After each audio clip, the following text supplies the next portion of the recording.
नाज़रीन, आज शो में आसिफ करमानी ने इस बात का इतराफ़ किया कि अवाम नून लीग को मुस्तरद कर चुकी है और बतौर सियासी पार्टी नून लीग का करियर ख़त्म होता हुआ नज़र आ रहा है। और इसकी वजह यह है कि वोट को इज्जत दो के बयानिए को जिस तरह से नून लीग ने दफन किया और इस बयानिए को दफन करने के पीछे कौन था इसका भी उन्होंने बताया। नाज़रीन, आइए इनकी गुफ्तगू सुनते हैं और इस पर मजीद बात करते हैं। ये बताइएगा, जो आपने पिछले दिनों एक इंटरव्यू आपका जिसके बड़े चर्चे हैं और आप अक्सर ऐसी बातें कर जाते हैं जो आपकी पार्टी के बाकी लोग नहीं करते या वो कहने से कतराते हैं। और आप खुद देखिए एक बात सादिया बीबी, मैं चले यहाँ दो जमातों की बात कर लेता हूँ, अपनी जमात की बात भी कर लेता हूँ और पीपल्स पार्टी की जी। ये विफाक की जमातें थी। मुस्लिम लीग ने भी एक दौर में चारों सूबों में उसकी हुकूमत हुआ करती थी और वही नवाज शरीफ साहब 2/3 मेजॉरिटी से आते होते थे। इसी तरह पीपल्स पार्टी को भी विफाक की पार्टी कहा जाता था। आज लम्हा फिक्रिया है हमारी तमाम जमातों के लिए, स्पेशली इन दो जमातों के लिए, कि क्या वजह हुई कि आज ये विफाक के लेवल से सुकड़ कर ये सूबाई जमातें बन चुकी हैं। बिल्कुल ठीक। तो मैं आने वाले वक्त में देख रहा हूं कि अगर कोई इलेक्शन होता है तो ये इलाकाई जमातें बन जाएंगी। अभी आपका जो इंटरव्यू जिसका हम बार बार बात भी कर रहे हैं, आपसे मैं सवाल भी उस पर करना चाहूंगी क्योंकि एक चीज अभी भी लोग समझ रहे हैं कि क्या वाकई फिर आपकी पार्टी के अंदर ऐसे लोग मौजूद हैं जिन्होंने नवाज शरीफ का रास्ता रोका है, या आपने बात की फिर मियां जावेद लतीफ साहब का भी ऐसा ही बयान आया, उन्होंने कहा कि नवाज शरीफ साहब को वजीर आजम बनने से रोका गया है या उनके खिलाफ कोई साजिश की गई है, बुग़्ज़ नवाज शरीफ में ये रुकावटें खड़ी की गई हैं। तो फिर ये कौन लोग हैं? अगर आपकी जमात के हैं तो फिर कौन लोग हैं जो एक मुफाहमत का बयानिया चाहते थे या जिनके बारे में आपने कहा कि उनको शेरवानियां पहनना भी नसीब हो? देखिए, दरअसल ये मामला शुरू हुआ, अब खुद देखिए, जब नवाज शरीफ साहब ने एक नारा दिया वोट को इज्जत दो जी, उसके बाद आप खुद देखिएगा कि मियां साहब की जो माशाल्लाह एक स्टेट्समैन के तौर पर अब आ चुके हैं, बन चुके हैं, उनका ग्राफ किधर था।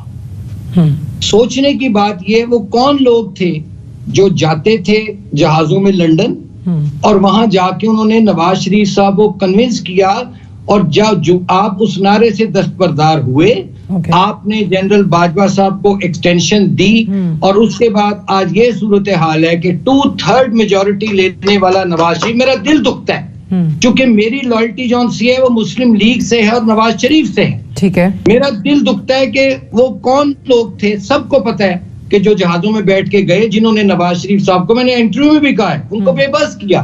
उसके बाद से फिर वो नारा भी हमारे हाथ से निकला, एक्सटेंशन दी गई और उसकी रिफ्लेक्शन जो हुई है वो आपके इस इलेक्शन में फिर आपको उसका नतीज भुगतने पड़ेगी। ठीक है, तो मुफाहमत की पॉलिसी काम नहीं कर रही पीएमएलएन के लिए, वो वोट के इज्जत दो किनारे से दस्तबरदार होना महंगा पड़ गया।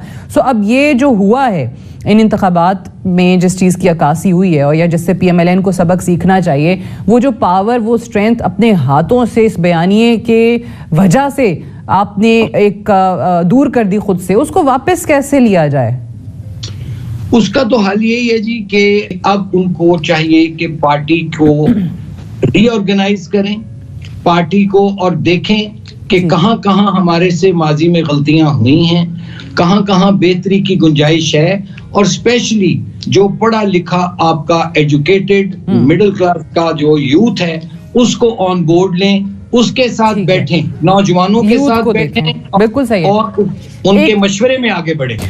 16 महीने को अगर देखा जाए तो महंगाई बढ़ी, बहुत बुरे हालात हुए, उससे इनकार नहीं किया जा सकता। आपके अपने इत्तेहादी जो हैं वो ये बात अब करते हुए नजर आते हैं। बट हैविंग सेड दैट, क्या वही टीम जो 16 महीने पाकिस्तान की मईशत को लेकर चल रही थी इसहाक डार साहब के जेर साया, क्या वही टीम अभी भी आएगी और वही टीम कैपेबल है कि इस मुल्क को इन हालात से निकालेगी? ये बहुत बड़ा चैलेंज होगा इस मखलूत हुकूमत के लिए, और मैं समझता हूं कि लोग जो हैं वो अब ज्यादा टाइम जॉन सा है वो नहीं देने को तैयार, इम्पेशेंट हैं लोग, बेसब्रे हो चुके हैं, क्योंकि ज़ाहिर है लोगों के मसाइल कम होने की बजाय उनमें इजाफा हुआ है। अभी इस वक्त जो एक कमजोर बुनियाद हमें नजर आ रही है इस मखलूत हुकूमत की, पाकिस्तान पीपल्स पार्टी काबीना में नहीं आ रही है, दीगर जमातें साथ हैं, कितना अरसा आप देखते हैं कि इसी तरीके से ये चल सकेगा मामला?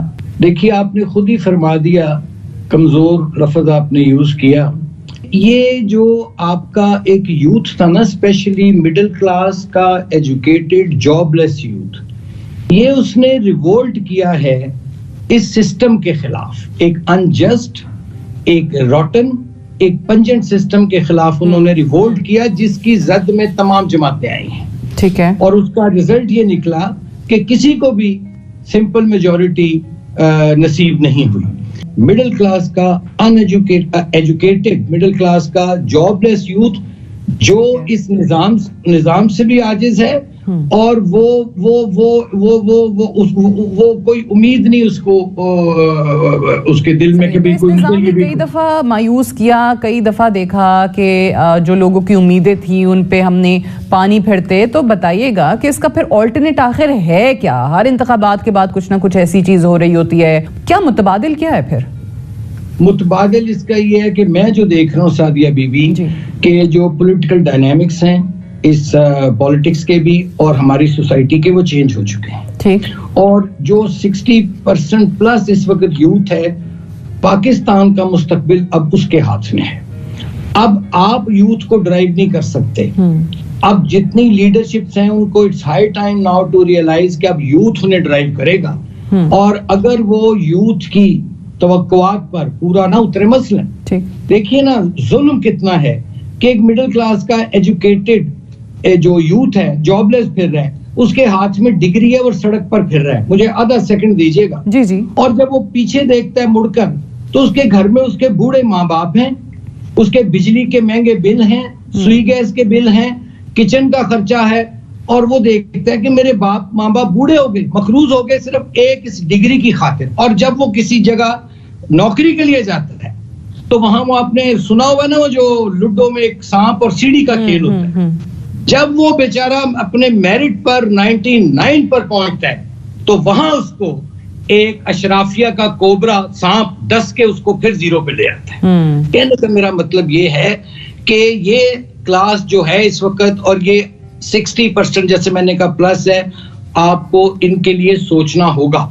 इस वक्त अनफॉर्चुनेटली अब भी और पाकिस्तान में माजी में भी पावर पॉलिटिक्स हो रही है। मेरा कितना हिस्सा है, मेरा कितना है, ये एक बंदर बांट है, मैं इसको समझता हूँ। आई एम सॉरी टू से, सही कह रहे हैं। लेकिन ये है कि हमें इससे बाहर निकलकर उन लोगों के लिए सोचना है जो हैव नॉट्स हैं, जिनके लिए ये मुल्क बना था, ये गरीब मिडिल क्लास के लिए जिन्होंने मुल्क बनाया था।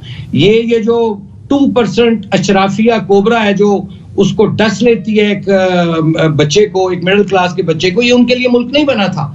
इस तरफ अब हमें सोचना होगा। अगर हम उस यूथ को ऑन बोर्ड ले लिया, उस यूथ के हमने इश्यूज को सबसे बड़ा टास्क है, क्योंकि शायद उनको इतनी दूर फेंक दिया गया है अपनी पॉलिसीज की वजह से, या उनको ना अहम समझ के कि उनको वापस लाना एक सियासी जमातों के लिए टास्क से कम नहीं होगा।